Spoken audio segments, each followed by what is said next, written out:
So you dead ass, it was David's manager? What the fuck? That's whoa! Fully said he was innocent, but I never fully said he was guilty. All I've ever said in every one of my videos is just give the man the benefit of the doubt, because there is no proof that he did it, and there still isn't. Honestly, this is good for David. It's a lot of publicity for him. So when he gets proven innocent, he's just gonna keep going crazy. How does that make me dumb? This viral. 40 terabytes. 40 terabytes is the amount of evidence they have against David.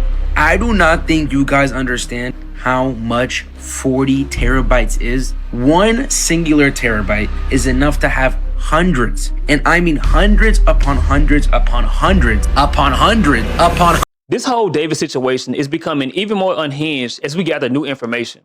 And oddly enough, people are still holding on to the idea that this dude is somehow innocent.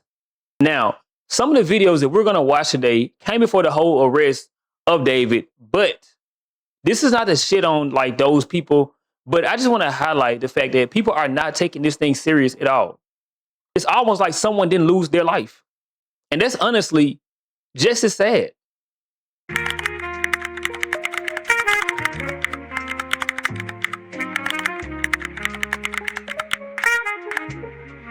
Since the last video, there has been a preliminary hearing and more information has came out. And let me tell you, this dude is sicker than you thought. Yep, it gets worse. But for whatever reason, people are still rallying in his defense and proclaiming absolute innocence. Now I understand his alleged involvement in the unaliving of 14-year-old Celeste has to be legally proven in court. And people are entitled to their own opinions. But ignoring the fact that he was involved with the underage girl and essentially supporting a pedo is something that I would never understand. Okay? I truly don't get people sometimes. But maybe that's just me. Anyway, if you find yourself fitting anything like this, join the tribe, hit like and subscribe. People like us have to stick together. So leave a comment letting me know that you subscribe if you like. There's no pressure, okay? I just want to personally welcome you to the game. All right, let's get back to the video. So as we know, David had his first court hearing, which came just 1 year to the date of what investigators suspect was the day that Celeste was brutally unalived. David is being charged with first-degree murder, sexual abuse of a minor, and mutilation of a human body. I spared the details, but allegedly he cut her body up, I guess to hide the crime he had committed. I don't know, because he left her body in a trunk of a Tesla in his driveway and he went on tour. So I don't understand like this dude's thought process. He's just a psychopath, okay? As of now, he has pleaded not guilty. He's willing to fight this case, which leads me to believe that maybe he didn't act alone, okay? Maybe there's someone else involved, because what else will make him believe that he could beat this case? Now, if David is found guilty, he faces life without parole or the death penalty. But his lawyers seem very confident that the evidence they have will prove his innocence. Look, this dude is a pedo. No form of evidence will convince me to feel any other way about David, okay? If he pays somebody to commit the crime or not, you know, like, I don't care. The way I feel about David is the way I feel about David.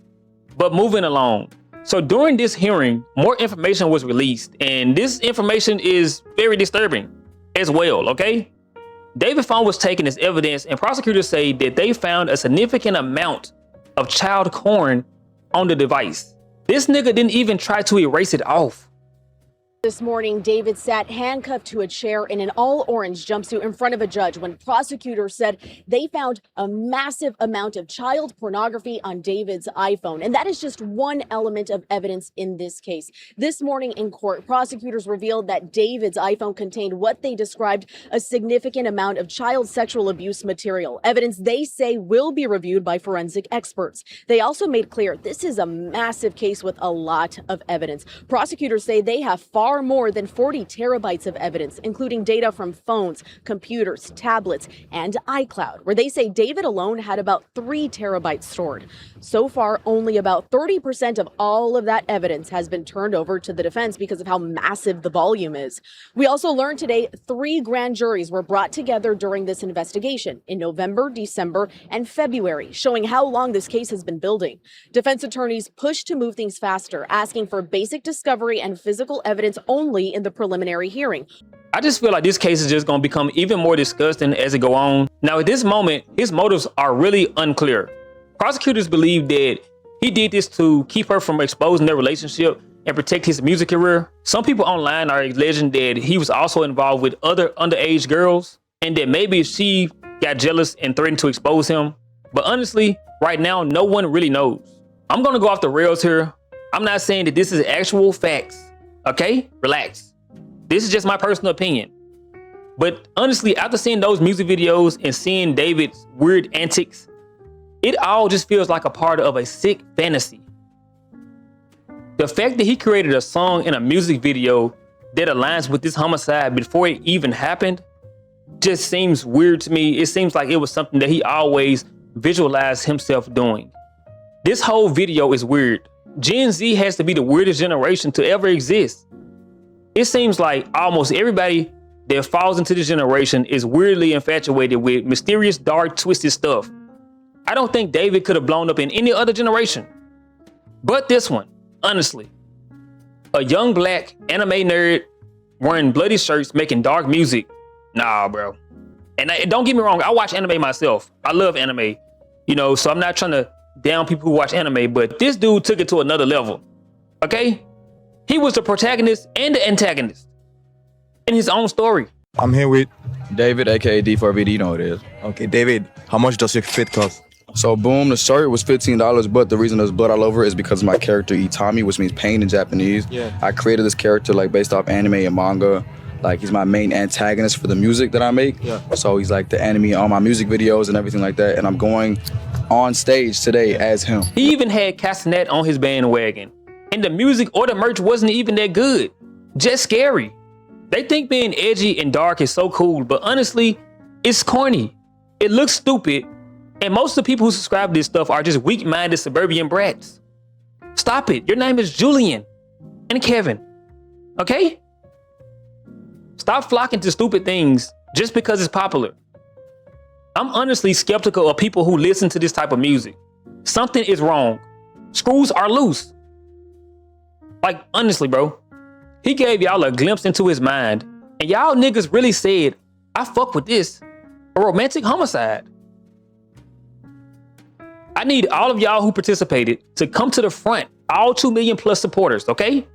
We need all of y'all niggas on a registry.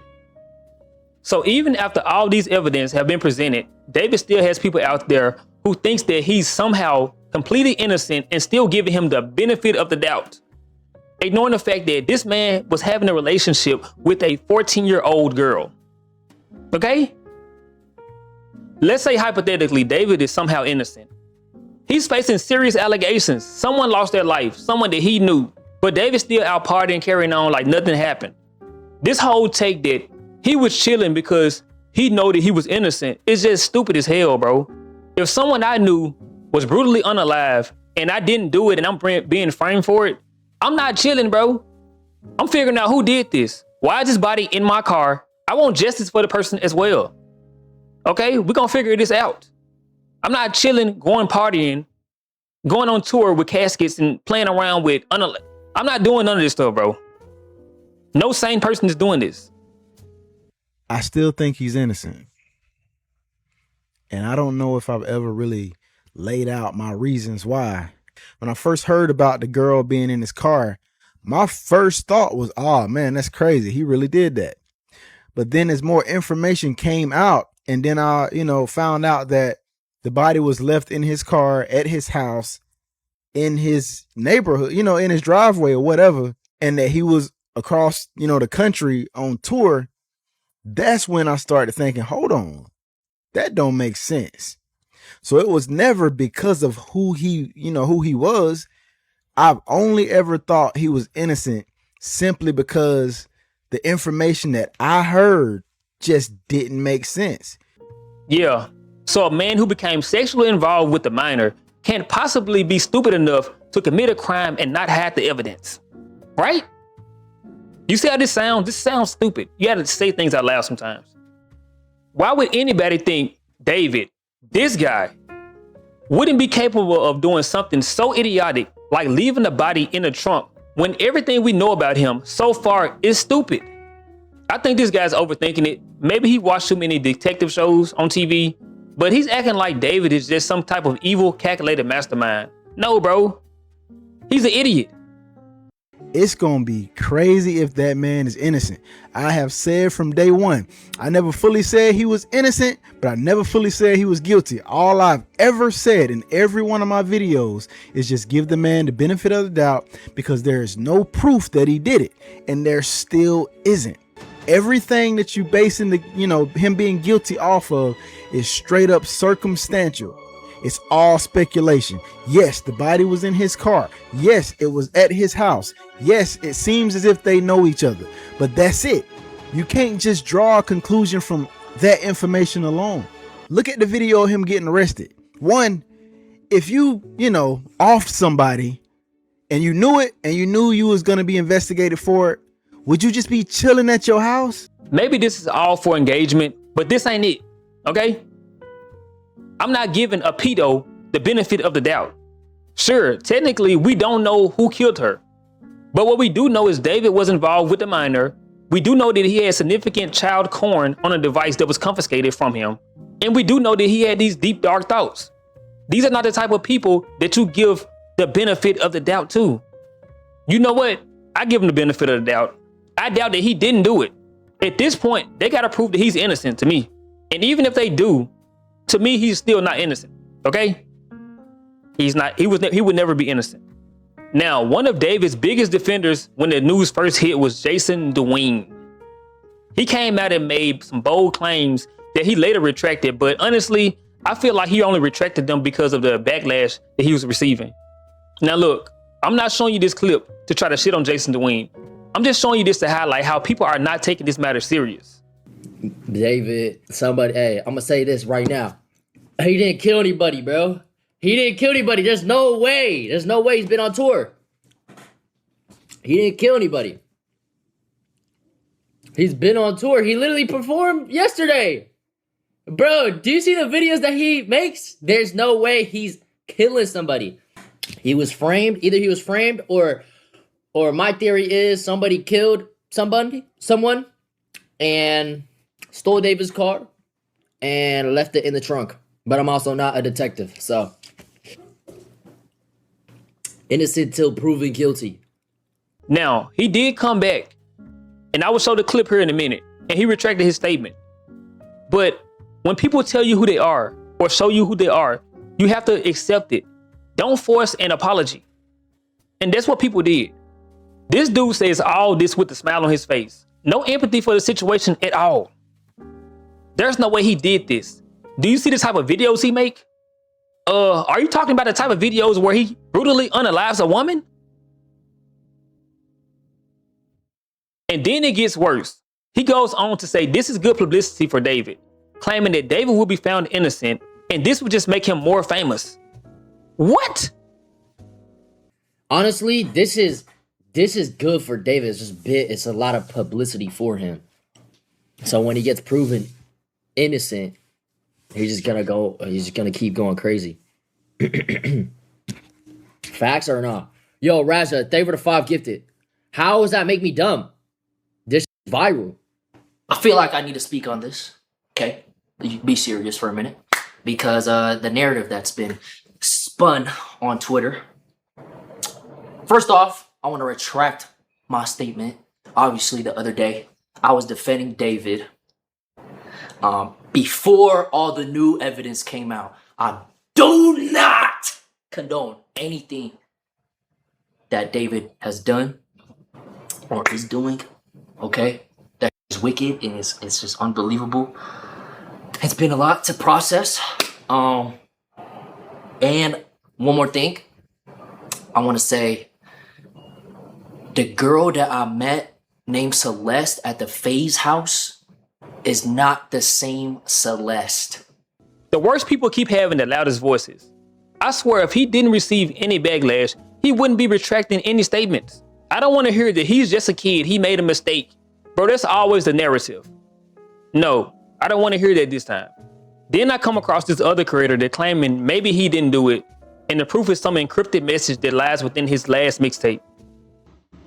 What if he really didn't do it? What if he really not guilty? Like, what if...